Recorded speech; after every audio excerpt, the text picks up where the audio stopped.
No, it was not my fault, and it was just actually cut off. I never actually had done anything. I have never listened to this conversation again. The video itself was just cut off with no reason. It's really crazy. This video is really kind of, iffy. It just actually got cut off, and I have nothing done wrong. I haven't ever.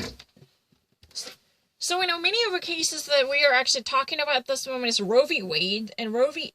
Of course, you know what? If you are actually nominee, you can never actually talk about any of the pending cases because she is really a judge. Amy Coney Barrett is serving her judgeship from the U.S. Court of Appeals in the Seventh Circuit. That's the reason she would never open up her mouth about the pending case.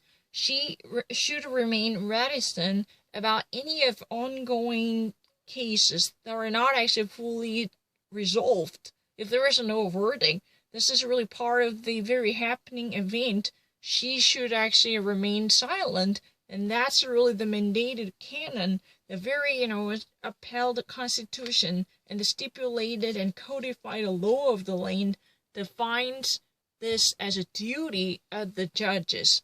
All the rest of the predecessors of hers who actually were seated in front of the Senate during their confirmation trial and confirmation hearings, they had done the exact same thing. So, Ted Cruz definitely said that, just like the rest of, people who are actually, overviewed by the Senate Judiciary Committee, you can also remain silent, because that's really the obliged rule of the land. What if I missed it? I didn't. You know what? Don't get that wrong. I was not the one who actually turned this video off. This video was, abruptly cut off. I have never actually played any of this live hearing event once more. I have evidence to prove it. This is really the only video that I'm actually using it, and there is no way that I can actually rewind this event that's taking place as of now. I have no TiVo. I cannot actually immediately rewind and replay whatever things just actually happened a couple of seconds ago. No, it's not true. So Ted Cruz actually reflects his frustration with Roe v. Wade, especially by blaming the Democrats. There was this number one Democrat colleague who refused to talk about this, and there are folks in the Democratic Party who are reluctant to actually bring this out. That's a problem. That's really the reason he just wants to talk about the issue related to abortion as of now. He just actually mentioned, do you know this case, Gonzalez versus Carthart? Gonzalez is really the person representing the United States at the time. As far as I know, before he became the Attorney General of the United States, he was a solicitor in general, the general solicitor, who means he was an attorney representing the United States of America, the federal government. Yeah, if my understanding is correct, then Albert Gonzalez, before he became the Attorney General, that means the head of the Justice Department, he used to work as America's lawyer, representing the United States government. So while he was assuming that role, he was actually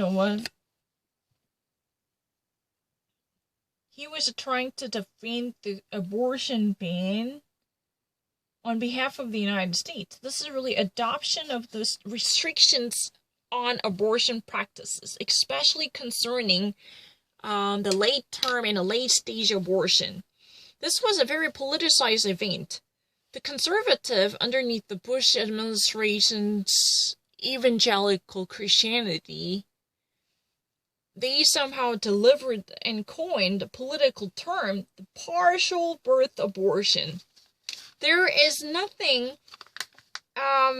particularly different from the late-term abortion. However, the conservatives somehow minted, very catchy term, which is the partial birth of. This is really a catchy political term favored by Texan, Ted Cruz. Why? Partial birth. That means that partially this baby's born. He actually literally criticized, this type of, unregulated and deregulated practices happening on demand in the state like California after the Roe v. Wade. But the problem is, this is not about reversing and overruling the Roe v. Wade.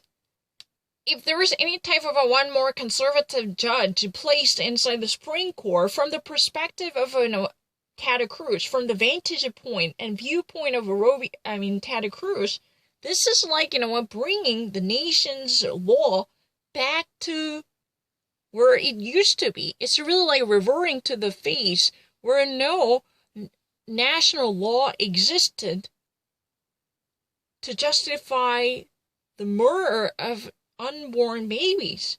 From his perspective, this is exactly the same thing as going back to the place where no abortion was justified and legalized. It's not just simply overruling or abrogating the Roe v. Wade or abortion freedom. It's not like that. It's really like, recognizing the permissibility of the abortion from the state law's perspective and trying to think about the legitimacy of the abortion from more like regulated form based upon the local government in a close connection with the federal government. However, there should be greater autonomy to crack down on illegal and burgeoning abortions on behalf of the sanctity of life. That's what this possible overruling of Roe v. Wade means to Ted Cruz. It's really about permissibility of a termination of pregnancy just simply based upon their conveniences. That's not right. This type of he just really wants to talk about the illegality of unregulated abortion practices. Abortions are being conducted with no moral qualms, and this is really illegal. There should be the law that could possibly execute more of a constraints. So by talking about more of a constraints, he talked about the Gonzalez versus the Carter cases. But this Supreme Court case is very interesting. That's the one landmark case. This is also a very important case. Why?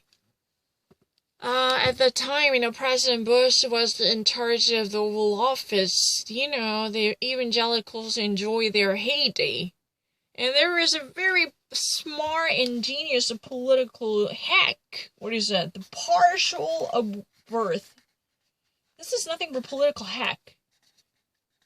By emphasizing the status of birth, and also, they even actually playing this video clip when tiny fetus was actually bringing out using a thong in a forceps. It's called a forceps, right? A thong was used to bring the head of a baby. This type of video clip was played and over again to brainwash people. This fetus is really a real life thingy.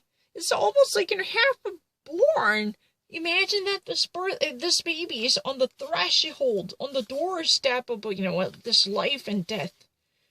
Almost half is really 50 percentile. This fetus is born, but if you ever allow and approve this abortion, you're just taking that half% off by killing this tiny baby living creature about to be born. Imagine how cruel that might be. That's against, the sanctity of life given by God, like this, that kind of message. There is nothing particularly wrong about it. Before the Gonzalez Carter case, there has been a serious restriction placed on the Roe v. Wade in order to minimize late-term and late-stage pregnancy abortion. If you ever actually go through, even actually before the Gonzalez case, Gonzalez versus Carter, there had been a significant leniency taking side with the conservative in defense of life. After, 2 trimester, you need to actually go through serious challenges if you ever want to justify the abortion. Whether your health condition would be threatened, or you would be a rape victim, or you would actually expect to have a baby with a serious deformity like this. They need to go through a round of discussions with a religious community or doctors, like psychological counseling. I'm not lying. But Carter's case strengthened the constraints placed on the late-term and late-stage pregnancy.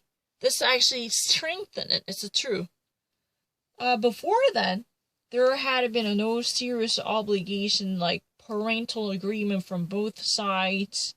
If you're really a father, you would never want your baby to be deleted. Especially your baby somehow as a fetus survived more than 6 months in the womb of your partner. But you just would never actually let this baby go. With a parental agreement, or multiple challenges are being added. Carhart versus Gonzalez was upheld by the court 5-4.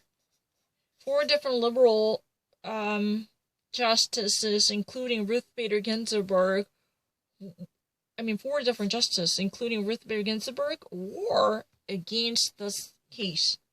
It was really the key battle in terms of abortion rights. This is true. But at the time, political atmosphere truly favored the conservatism driven by the powerful president, who's been actually performing really well on the ideological ground. This is true. And that was that was well before Bush was really a lame duck. Because Gonzalez was not even Attorney General. He was a general solicitor.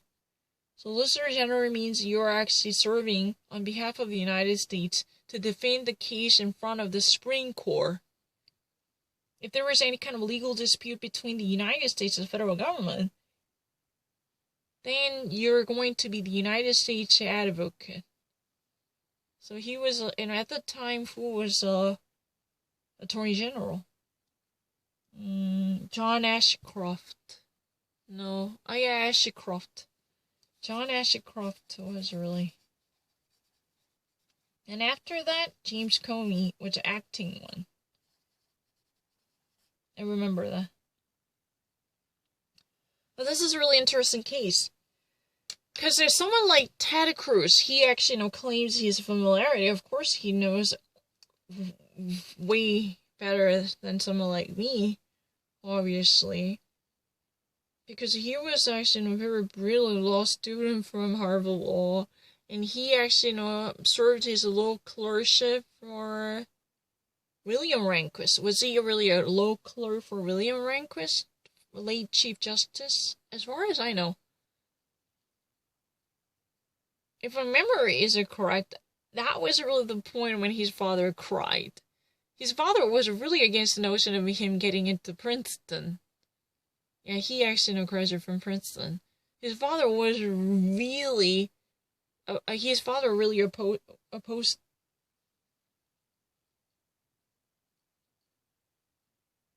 Yeah, I know. I heard that. Because when he was a serious contender for the presidential election at the time,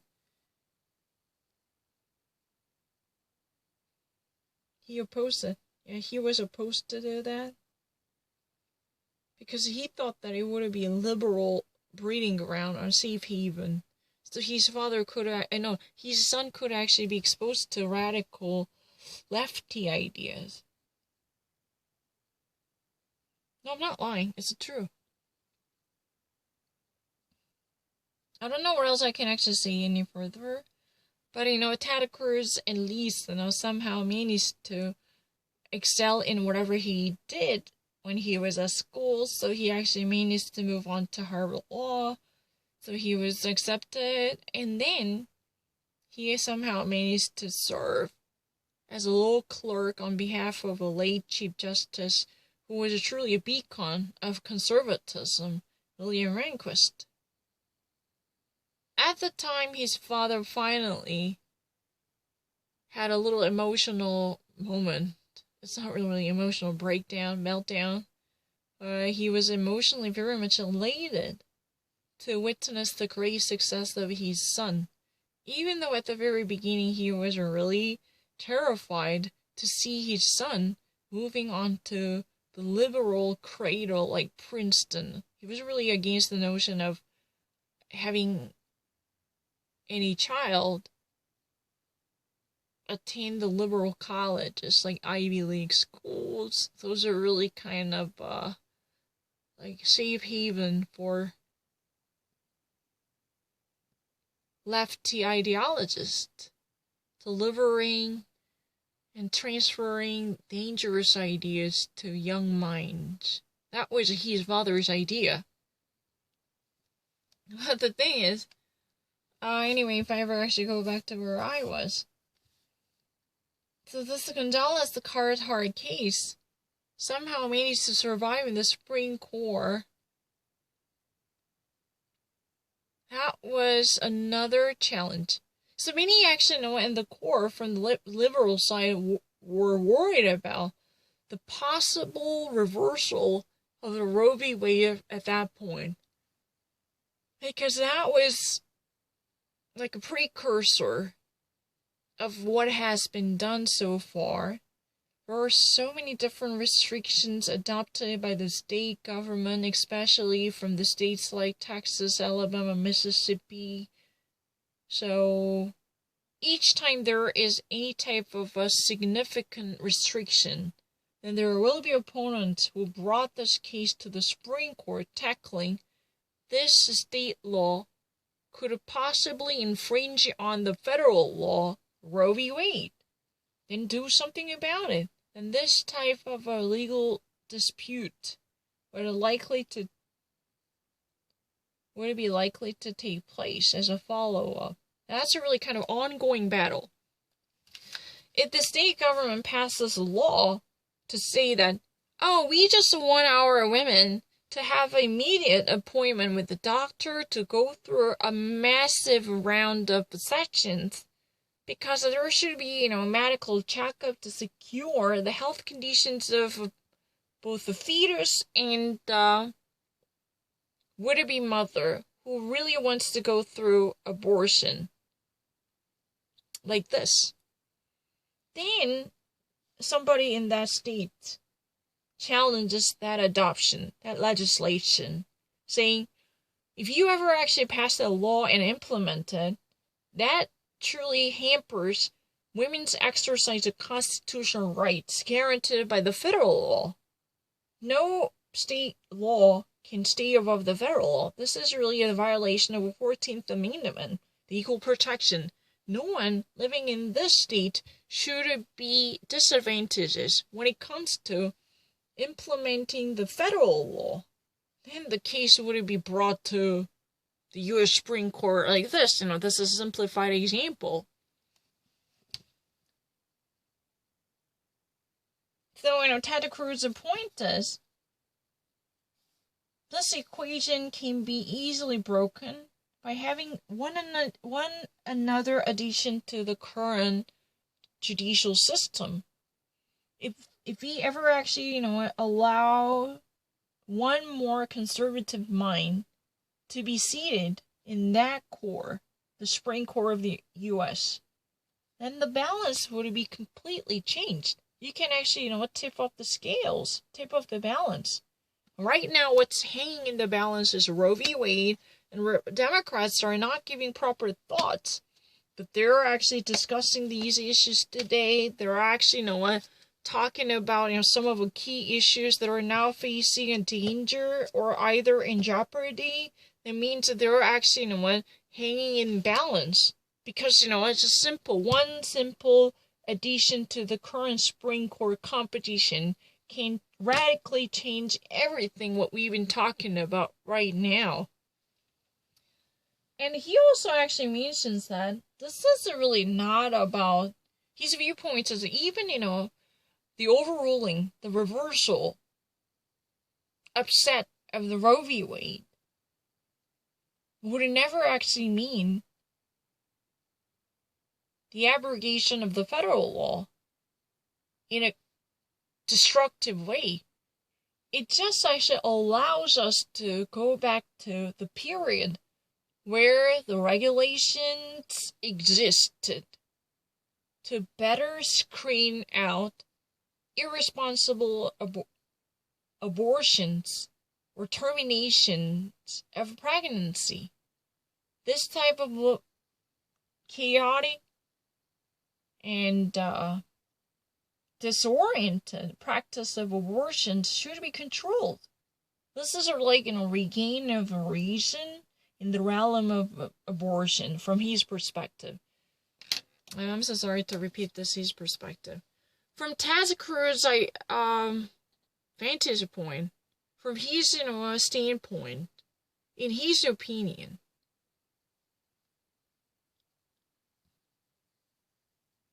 Ted Cruz really asserts that this is a regain of the reason in the realm of abortion. It means he really likes to witness the revival of a stricter restrictions that might actually prevent such an irresponsibilities in the form of abortions. The state governments can easily adopt their own viewpoints to give a green light to any type of unjustifiable, unreasonable, unconscionable abortions that should be prevented. Reversing the Roe v. Wade is not the overruling of a one landmark Supreme Court case, but it's more like putting the conscience of the nation on the right track. That's his perspective, and that's his opinion, that's his idea, that's his value system, that's, his standpoint, and that's his, what do we actually say that? In his mind, adopting a rules would guarantee the normalization of the morals and social norms, because right now in a state like California, letting women drop their child or abort their pregnancy can be done just like turning out your hands, flipping your hands, that easily. This is really a sinful activity. The nation is right now in chaos when it comes to, or with respect to abortions. There is no unified voice on behalf of women and fetus in defense of life. Life's sanctity has been breached ever since the Roe v. Wade was enabled. Roe v. Wade somehow got passed in the Supreme Court, somehow got adopted. That year is 1973. So we are just actually, hopping on time machine to go back to the place, go back to the time where and when our moral conscience functioned.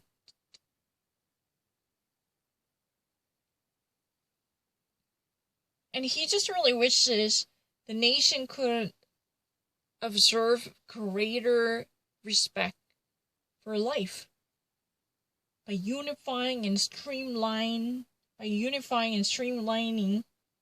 the regulations concerning the abortions and abortive actions. That's what it is. No, I'm not lying. I have no serious difficulty. Gonzalez versus Carhart is really the case that has been politicized. There is no abortion case this much politicized because there is a very sophisticatedly coined term that was nothing but a feeding frenzy for conservatives. Evangelicals were already emboldened because of the president's popularity in his first term, especially in his early first term, immediately following from the 9/11, they were eager to witness any significant blow to the Roe v. Wade, because they were defenders and advocates of life, and these pro-lifers were, the pro-life, they were very desperate. They saw a shimmer of hope. However, Roe v. Wade was a very cemented and ensconced law, with the four stalwarts of a liberal value, including Ruth Bader Ginsburg. It wasn't pretty tough for them to completely and immediately reverse the nation's history. So they actually used their brain. Those masterminds, including like Karl Rove or Dick Cheney, in alignment with evangelicals. Yeah. They gather their power and thoughts together. The partial birth is a really powerful term. There is technically no difference between the simple late-term abortions. Already in the United States, if you are really well beyond 6 months pregnant or 7 months pregnant, and you need to actually get an abortion, then there are plentiful of hurdles. They were there even before the Supreme Court case, Gonzalez versus Carhart. This is true. Because the Roe v. Wade does not throw away a free card, get out of jail free card for late-term pregnancy. You need to actually have a consultation with your doctor. You need to go through a psychological evaluation, or a massive impediments you need to overcome before the procedure. That was a sure thing. That was surefire. However, this sensational coinage truly kindled the spirits of conservatism. So it was a really heavy battle. However, they could never actually nullify the power of four installed justices leaning to the left side. The pendulum itself was never been easily flung into the right side that easily.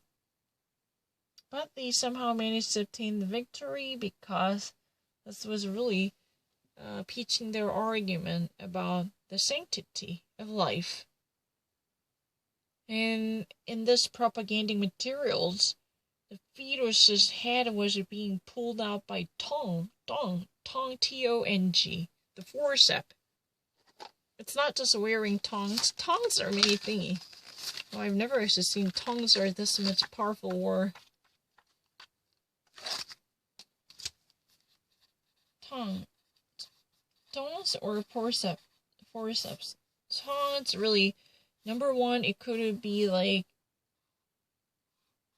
panties, right? It's really like a panties. Or number two, it could be flip-flops. Wearable flip-flops, shoes, right? Or number three, it's really a instrument, kitchen instrument or medical instrument, flappable each side. This is really like a picker. You can actually scrap something. Pooper scrapper. Yeah, scrapper. So it's a flappable. Both the sides of sticks are connected by a clip or button, allowing you to grab something and scrap something, right? You can actually scrap something, scrapper. This is scrapper, exactly. A scrapper. That's what it is. But in the medical word, tongs are like forceps. That's called a forceps. it's a really scrapper, pull something out puller. But normally they're used to bring the head of a fetus out of a womb and uterus. But this type of partial birth truly emphasizes that what you are taking out, what you are actually delivering, is not death, but life. It should be life. So it actually gives the exact same value to the pretty much well-developed fetus. So if you move on to the late term and late stage of pregnancy, the fetus is already structured with its physiological features expected from regular babies, right? So they've been actually emphasizing that you have a choice. Either you deliver death or you deliver life. Make a pick. Make a choice. Partial birth is a really sensational term at the time because it's half a birth. It's a quasi, semi-baby. If you ever decide to kill this, it's really equal to, almost equivalent to, killing a tiny baby roaming around, chuckling, giggling. That's what you're doing right now. That's really kind of a propagandic term, tell the truth. You know what? Late term or late stage, this would never instigate sense of anxiety or sympathy, right? It's because it's a really cold-hearted, callous term. But partial birth is really half a birth. What you were killing is in half a baby, 50% baby, or more 70% baby. Are you going to actually take 70% out of this tiny baby in a creep, lying on the creep, lying in the baby's bed? Are you going to do that? That's really the term. So because of this case, there had been much significant challenges included. So instead of actually a simple consultation or counseling, there should be much documented verification and agreement from both parents, and a little bit of more prudence would be required, and as a prerequisite, this had been demanded. He just actually mentioned that any type of abortions on demand with no regularity in this deregulated, unregulated market should be stopped, because it's nothing but immoral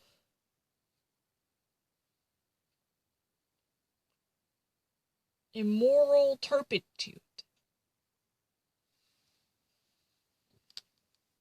Because I think, his message is very important, because he believes that overruling and overturning the existing case simply does not mean this law is no longer valid.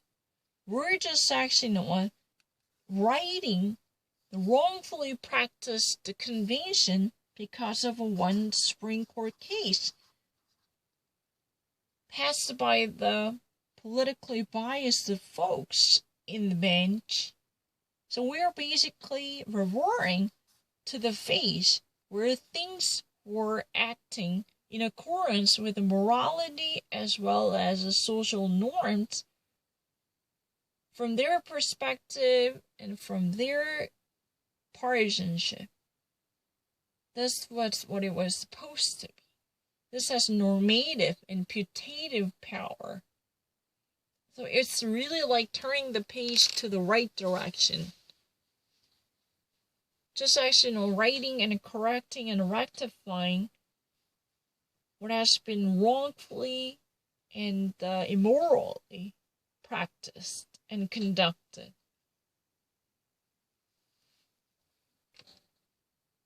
And I have to sleep. Oh, I don't know.